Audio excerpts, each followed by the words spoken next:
Mobile নেটওয়ার্কের সাথে HSC exam 2024 পরীক্ষার কিসের সম্পর্ক?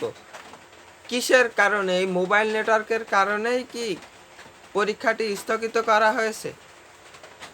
আউযুবিল্লাহি মিনাশ শাইতানির রাজিম, বিসমিল্লাহির রহমানির রহিম। আল্লাহর নামে শুরু করছি 5 মিনিট ক্লাসের পক্ষ থেকে সবাইকে আন্তরিক শুভেচ্ছা এবং অভিনন্দন। তো আপনাদের পরীক্ষাটি স্থগিত করা হয়েছে কিসের জন্য? এই বিষয়ে অনেকে জানার আগ্রহ বা অনেকে অনেক রকম কথা বলছেন, তো সেই বিষয়ে ভুল ধারণা আজকের দূর করব।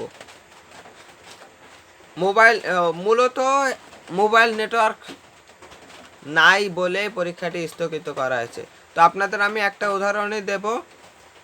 প্রত্যেকটা জেলায় 64টা জেলায় প্রত্যেকটা কেন্দ্রে যদি নেটওয়ার্ক না থাকে তাহলে তারা প্রশ্নটা সংগ্রহ করতে পারছে না, নেটে যে যাবতীয় কাজ সেটাও করতে পারছে না, পরীক্ষায় উপস্থিতি অনুপস্থিতি এইসবগুলো কোনো কিছুই তারা নোট করতে পারবে না যদি নেটওয়ার্ক সম্ভব না হয়। তো এই কারণেই মূলত পরীক্ষাটি স্থগিত করা হয়েছে। নেটওয়ার্ক সেজন্য আমাদের দেশে খুবই গুরুত্বপূর্ণ।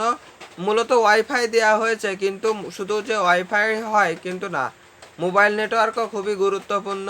এই জন্য আমাদের পরীক্ষাটি স্থগিত করা হয়েছে এবং শিক্ষা বোর্ড থেকে বলছে অতি তাড়াতাড়ি আপনাদের পরীক্ষাটি শুরু করবে। সম্ভব হইলে 4 তারিখেও পরীক্ষাটি শুরু করতে পারে বা শনিবারেও আপনাদের পরীক্ষাটি অনুষ্ঠিত করতে পারে। 2 তারিখে সম্ভব হলে 2 তারিখ থেকে আপনাদের শুরু করবে।